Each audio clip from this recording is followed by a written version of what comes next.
You are listening to We Saw the Devil, an investigative and conversational true crime podcast that deep dives into fascinating criminal cases that are solved, unsolved, or ongoing.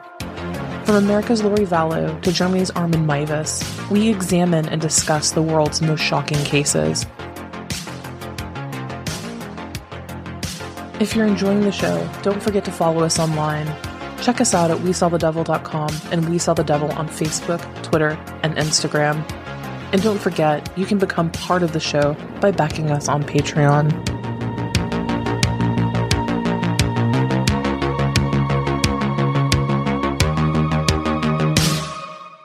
Hello everyone, you are listening to We Saw the Devil. This is Robin, and I'm here with an episode that has been requested more times than I can count. It's not a case that I've considered really covering before because it has been covered so many times on other true crime podcasts, but I just got another request for it this week, and so why not? If you guys want to hear about it and hear the story again, then who am I to say no and stop you? So this is the story of the Toolbox Killers, Lawrence Bittaker and Roy Norris. Before we get into that, let's just get our really quick housekeeping out of the way. You're listening to We Saw the Devil. I'm your host, Robin. The show's website is WeSawTheDevil.com. From there, you can find us across all social media, Facebook, Instagram, Twitter. You can send us an email if you have any questions, case requests, complaints, compliments. And if you really dig the show and want to financially back it, you can also find a link to our Patreon there. Beyond that, if you're really liking the show and you want additional content, please take just 5 seconds out of your day to leave a 5-star review on Apple Podcasts, Stitcher, Spotify, just whatever platform you're listening to. Please take that extra second to leave a 5-star review. It means the absolute world to us. On any podcast you listen to, take the time, if you like the content, to leave them a review. If you somehow missed it, the last episode actually came out yesterday, and it is about the active serial killer in Stockton. Guys, there is an active serial killer in Stockton, California currently. Very much an MO, kind of like Zodiac in terms of wearing a mask. This guy's wearing a COVID mask, pulled all the way up, a hood, and he is just walking up to people and shooting them. Typically in the middle of the night or very, very, very, very early hours of the morning. But because of the police, the Stockton police being severely understaffed, and obviously people cannot read, the future and see where a murder is going to take place. Add on to that the fact that he seems to be focusing on the homeless population. This is a very, very, very terrifying ordeal going on in Stockton, California right now. So if you've seen that creepy CCTV footage video that the police published, listen to the previous episode, get the whole story. There are a bunch of different resources if you want to help out, share it. An active serial killer in 2022 going around and just shooting people. So let's go ahead and talk about the Toolbox Killers. Sunday, June 24th, 1979, was a warm night in Redondo Beach, California, when Lucinda Cindy Schaefer left a fellowship meeting at a local Presbyterian church. At approximately 7:46 p.m., she passed by 2 men standing by a silver windowless van who offered her beer and marijuana. She declined their offer and kept walking. The men got back into the van and drove away. Unbeknownst to her, the men drove further down the road and parked, waiting for her to walk by. She was 2 blocks from her grandmother's house when she passed the van a second time. A man reached out from the van sliding door, grabbed her, and then pulled her inside. The radio's volume was cranked to full blast as the van pulled away from the curb and drove off towards the San Gabriel Mountains. Cindy was never seen or heard from again. 2 weeks later, on July 8th, 18-year-old Andrea Joy Hall was hitchhiking along the Pacific Coast Highway when a silver van slowed down to offer her a lift. At the exact same moment, another vehicle, a car, pulled over as well. Given the choice, Andrea accepted the ride from the car. It drove her to her destination, Redondo Beach, but after leaving the first vehicle, the van pulled up alongside her. It had followed them on their route. The man driving the van, who seemed to be the only occupant, commented on the heat and offered her a drink from a cooler in the back. Moments later, the van left the area, once again heading for the nearby mountains. Andrea Joy Hall's body was never found. On September 3rd, 1979, 2 girls sat at the bus stop near Hermosa Beach. The girls, 13-year-old Jacqueline Lee Lamp and 15-year-old Jackie Doris Gilliam, headed to the beach. A silver van turned at the bus stop, and the two men inside offered the girls a ride as well as some marijuana. The girls accepted and climbed into the van. Their desiccated bodies were found at the bottom of a canyon beside a dry riverbed on February 9, 1980. Animals had scattered their remains over hundreds of feet. Despite nature's intervention, their bodies still bore the signs of man-made abuse. Leah Lamp's skull had multiple indentations from hammer blows. Jackie Gilliam's skull had an ice pick lodged inside of it. On September 30th, 1979, two men in a van attempted to abduct Jan Malin, but she fought her would-be abductors and was able to escape. Later that same day, Robin Roback was sprayed in the face with mace before being dragged into a van and raped by two men who would later go on to release her. She reported the rape and abduction to police, but they were unable to find the perpetrators. On October 31st, a 16-year-old girl named Shirley Ledford stood outside of a gas station attempting to hitchhike home from a Halloween party. A van with two men inside pulled up beside her. She recognized one of the men as a regular from the restaurant that she worked at, so she accepted their offer of a ride. The next morning, her naked, tortured, discarded body was found in the ivy in front of a house in a suburban neighborhood.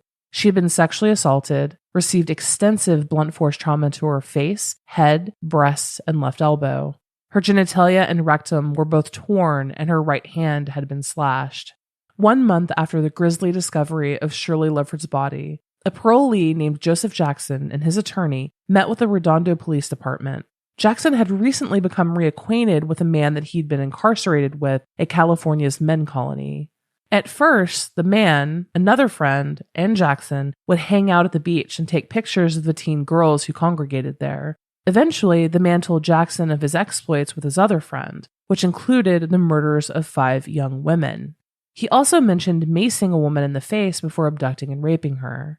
Fearing for his own 13 and 17-year-old daughters, Jackson contacted his attorney. Detective Paul Bynum was assigned to investigate Jackson's story. He sent an investigator to Oregon to visit Robin Roback. Without hesitation, she picked both Lawrence Bittaker and Roy Norris from a photo lineup. Lawrence Sigmund Bittaker was born in Pittsburgh, Pennsylvania on September 27, 1940, and was put up for adoption as an infant. He was adopted by Mr. and Mrs. George Bittaker. George's job of working at aircraft factories took the family through the U.S. during his childhood, and Lawrence lived in 4 different states before the family finally settled in California. His first brush with crime was shoplifting at the age of 12. The next 4 years saw his criminal record grow with more arrests for theft and burglary. In 1957, while he and his family were living in California, he dropped out of high school. At the age of 17, he was arrested for auto theft, evading arrest, and leaving the scene of a hit and run. He was remanded to the California Youth Authority, where he remained until he turned 18. When he was released, he found out that his adoptive parents had disowned him and moved to another state entirely. Roy Lewis Norris was born in Greeley, Colorado on February 5, 1948. Though he occasionally lived with his parents, he was in and out of foster homes throughout his youth. He claimed, probably truthfully, that he was abused both physically and sexually while in foster care. When he was 16 and back at home with his birth parents, he visited a female relative. During the visit, he began to talk to her in a sexually suggestive and aggressive way. She insisted he leave and told his dad, who in turn threatened to beat him. He then stole his father's car and attempted suicide by injecting air into an artery in his arm. Police picked him up as a runaway and returned him to his parents. And his parents, the winners that they were, told both him and his sister that they never wanted them and that they planned to divorce when his sister reached 18 years of age. Roy dropped out of high school and joined the Navy. Shortly thereafter, he was shipped off to Vietnam. Though he never saw active combat, he did experiment with heroin and marijuana. Larry ended up getting paroled from the California Youth Authority, and within days, he's again arrested for transporting a stolen vehicle across state lines. From there, he's in and out of prison: Oklahoma, Missouri, California. While in these various prisons, he's diagnosed with a genius-level IQ, but also with being highly manipulative and having considerable concealed hostility. Another psychiatrist classified him as a borderline psychopath. He is a, quote, highly manipulative individual unable to acknowledge the consequences of his actions, end quote. So they prescribed him antipsychotic medications and released him entirely. Yet again, he was arrested a month later, then paroled, then arrested, then paroled, then arrested, then paroled, and so on and so on and so on. That's just 1958 through 1974, just in and out every few months.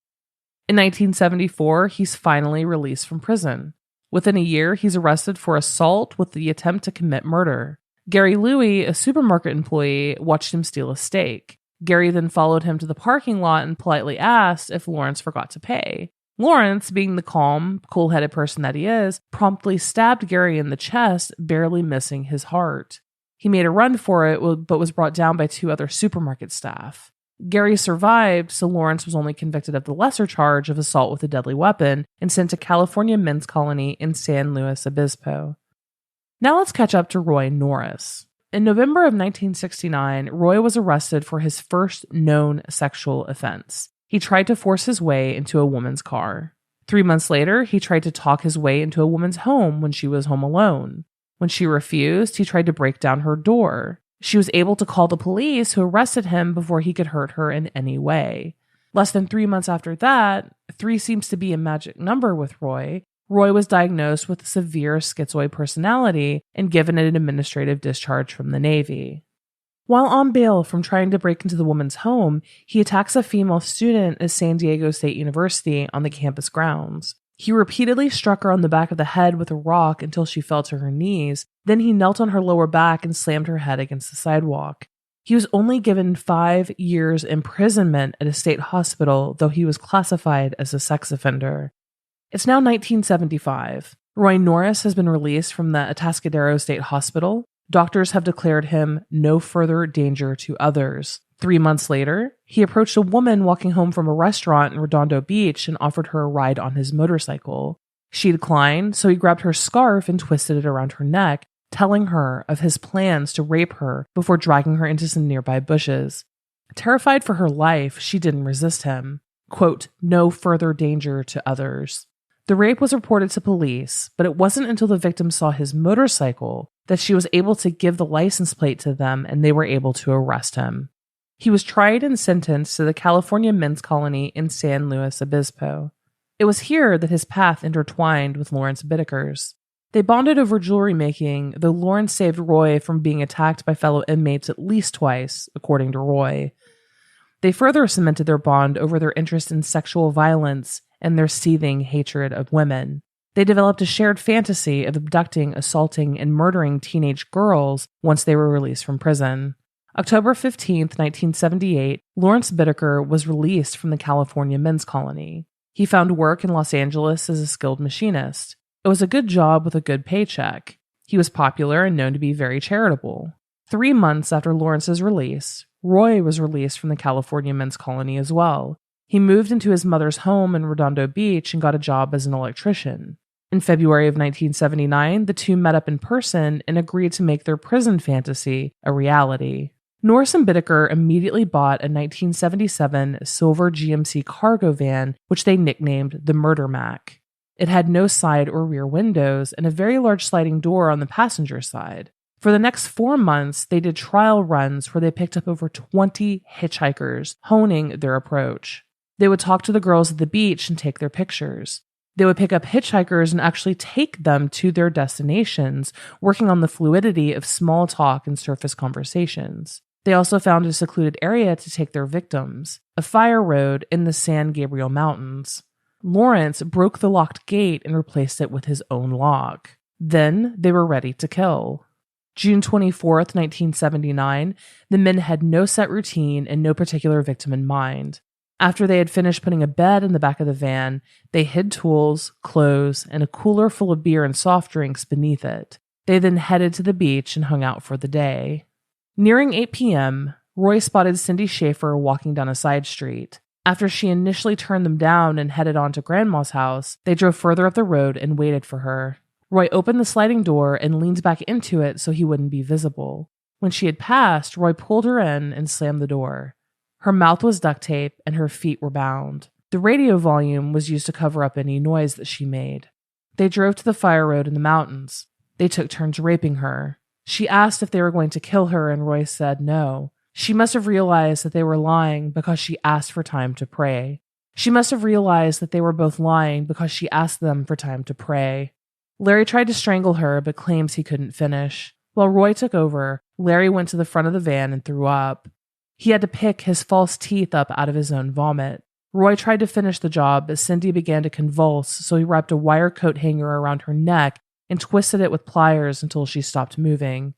They wrapped her in a shower curtain and threw her down the canyon. 2 weeks later, when Andrea Hall chose to accept a ride from a small passenger car, it should have saved her life. Instead, Bittaker and Norris followed the car that picked her up. Roy hid in the back of the van under the bed to make her think that Larry was on his own. When she accepted his offer of a cold drink and went in the back to get it, Roy jumped out from under the bed. Though she fought him, he was able to bound and gag her. They drove up farther into the San Gabriel Mountains than Cindy Schaefer. She was repeatedly raped and forced to pose for Polaroid pictures. She was killed when Lawrence Bittaker drove an ice pick through both of her ears and strangled her. Like Cindy Schaefer, Andrea Hall's body was dumped off of a cliff into the canyon. On September 3rd, Bittaker and Norris picked Jackie Gilliam and Leah Lamp up at a bus stop bench under the pretense of taking them to the beach, saving them the bus ride. Once inside the van, the girls immediately realized that they were being taken somewhere else and protested. Leah tried to open the sliding door, so Roy hit her on the back of the head with a bag of lead weights, causing her to lose consciousness. He then bound and gagged Jackie. Leah regained consciousness and tried to escape again, at which point she was bound and gagged also. At the San Gabriel Mountains, the girls were held captive for almost 2 whole days. Jackie was repeatedly raped and tortured, occasionally being forced to pose for photos. Over the course of the 2 days, Roy began to like Jackie. He promised to buy her things and give her money after, quote, all of this was over. Though once he realized that Bittaker was set on killing her, he asked him to do it quickly. Bittaker replied, why? They only die once. Jackie was stabbed in the chest with an ice pick and her nipples were removed with pliers. Larry taped the torture, telling the girls to, quote, feel free to express your pain. The tape has never been found. He claims he buried it in a nearby cemetery, but after 2 days of rape and torture, Jackie Gilliam was stabbed in both ears with an ice pick and then strangled to death. Leah, who had been drugged with sleeping pills, was then forced out of the van. Roy hit her with a sledgehammer. He thought she was dead, but when she opened her eyes, he continued to hit her while Larry strangled her. Both of their bodies were thrown over an embankment. Halloween 1979. 16-year-old Shirley Ledford was walking home from her job as a waitress. She likely recognized Lawrence, as he was a regular at the restaurant at which she worked. Shirley got into the van, which was then driven to a secluded side street. Within minutes, Roy drew a knife and put the frightened teenager into the back of the van, wrestling her to the floor before stripping her clothes and binding her hands behind her back. Lawrence slammed on the brakes, bringing the van to a stop before trading places with Norris. Norris continued the drive. Instead of waiting for their arrival at the San Gabriel Mountains to begin their torture, Bittaker immediately turned on the tape recorder. The recording of Shirley Ledford's torture and murder is perhaps the most well-known piece of evidence in this entire case. Whereas the transcript of the full audio tape is available, the audio recording itself has been made unavailable to the public, and with very, very good reason. 17 minutes of it were played in the courtroom, leading to those in the courtroom walking out in sobs and tears. If you want to find the transcript of what transpired on that tape, that is not something I am going to link you directly to, although it is available basically everywhere. In the back of the van, Shirley Ledford was slapped and mocked, beaten because she wouldn't scream, then beaten until she screamed louder. She cried and pleaded as she was beaten with fists about her face and breasts. And now I'm going to read a very short passage of the transcript that describes what happened next.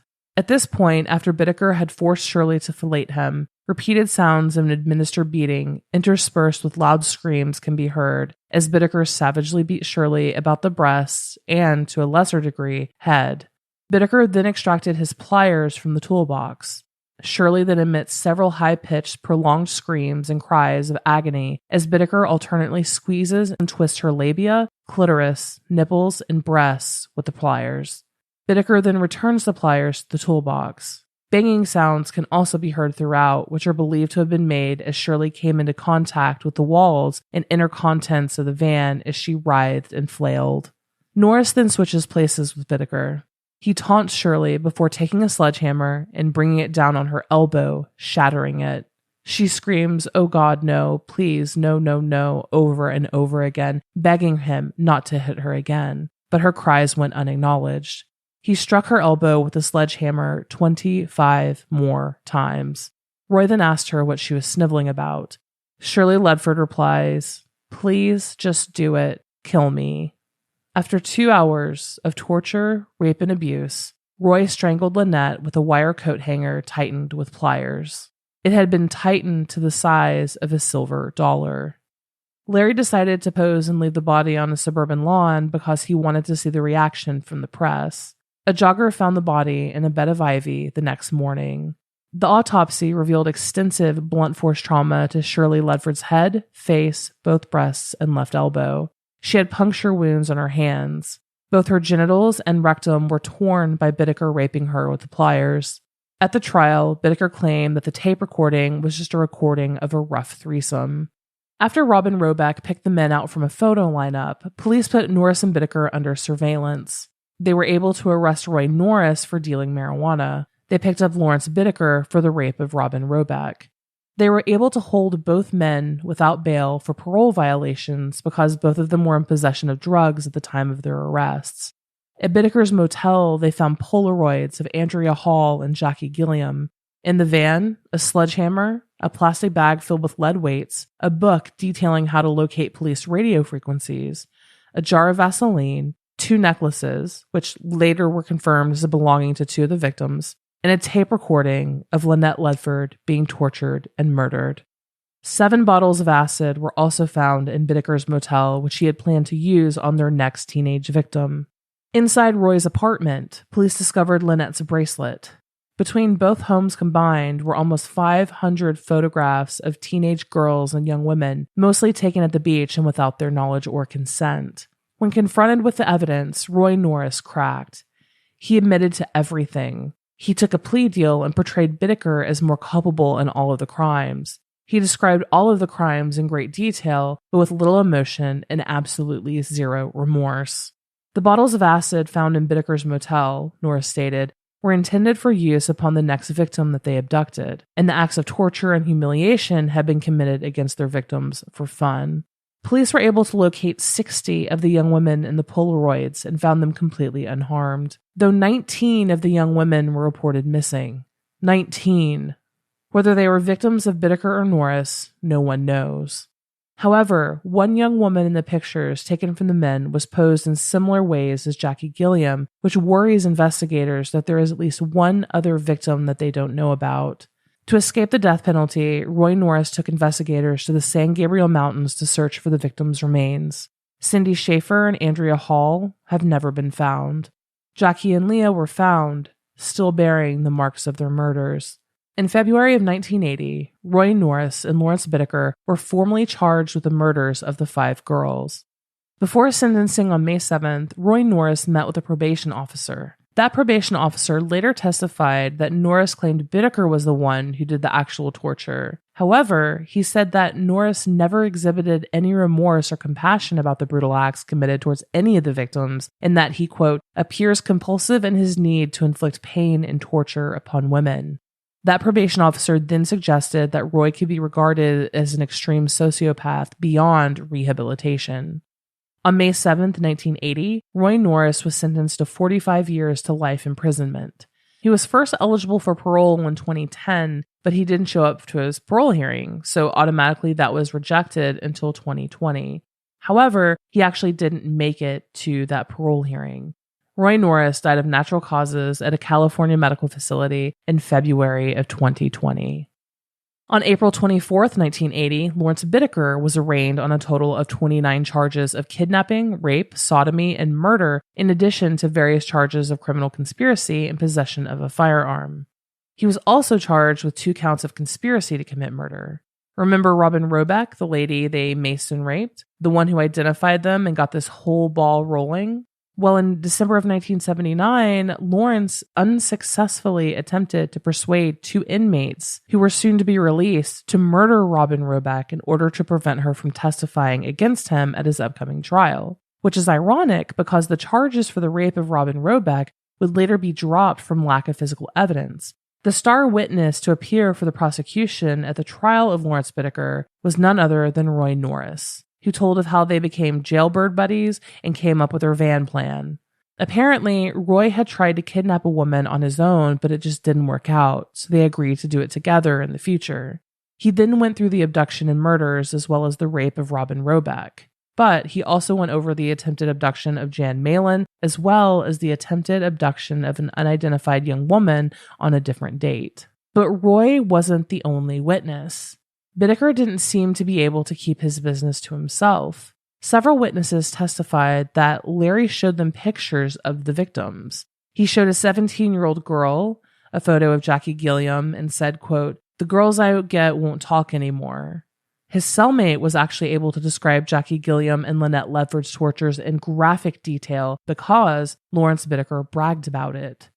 When the prosecution played the tape of Lynette's torture, which sent numerous people running from the galley in the courtroom and caused the prosecutor to break down into tears, Larry sat there smiling through the whole thing. The defense team then proposed that Roy was the actual perpetrator and Larry only found out about the murder shortly before his arrest. They had had threesomes with the girls, but he had had no idea that Roy had gone on to murder them. The photos the police found were paid for and consensual, and that Lynette Ledford had agreed to scream for the take theatrically, for fun, and that Lawrence later left her alone and alive with Roy. I personally can't believe that it took the jury 3 days to find him guilty, though to their credit, it only took them 90 minutes to give him the death penalty. Of course, Lawrence Bittaker appealed his conviction in sentencing. Those appeals were dismissed as any errors were minor and didn't affect the overall verdict. In December of 1987, Detective Paul Bynum committed suicide. The murders committed by Bittaker and Norris were referenced in his suicide note. To this day, the FBI uses that tape of Shirley Ledford's torture and murder to desensitize agents. John Douglas, the man used as the basis for the Jack Crawford character in Silence of the Lambs, played the tape for actor Scott Glenn, changing his mind in regards to the death penalty. Roy Norris and Lawrence Bittaker are both dead. Lawrence Bittaker died at age 79 on December 13, 2019. His death was reported as being due to natural causes. Unfortunately, they outlived half the jurors, the judge, the lead detective on the case, and Lawrence Bittaker actually received a lot of mail from serial killer enthusiasts. And yes, I am using that term correctly. Serial killer enthusiasts, collectors, people who message serial killers or, out of just interest or fascination, request artwork, things like that. Lawrence Bittaker was so remorseful for his crimes that he would write his fans and sign the letters Pliers Bittaker. Roy Norris was sentenced to 45 years in prison. He admitted to 5 murders in total before he stopped talking entirely. In total, police identified 19 missing girls in the over 500 Polaroids that were recovered. And this episode just covered 5 of the pair's known murders. And that's it for this episode, guys. I know today's subject matter was a little heavier than it normally is. If you have any questions or additional case requests, please do not hesitate to join our Patreon as patrons get first dibs. You can also email info@wesawthedevil.com. This case has been a request that I've been getting for almost going on 2 years now, so I thought now would be as good of a time as any to get it out. I simply cannot imagine. I have read the full transcript of Shirley Ledford's death, and it quite literally changed me as a human knowing that people have done that. And I've seen cartel videos, right? When I was younger and not quite as bright, I would traumatize myself on, some random dark corners of the internet. But that transcript of the murder of Shirley Ledford is probably one of the most traumatizing things I've ever been exposed to in my life. So that's it for today, guys. Thank you for listening. As always, you can find us at wesawthedevil.com. From there, you can find us across all social media. You can send an email if you have any questions, concerns, compliments, or case requests. And also our Patreon is there. If you'd like to financially back the show, you can certainly do so there. Until next crime.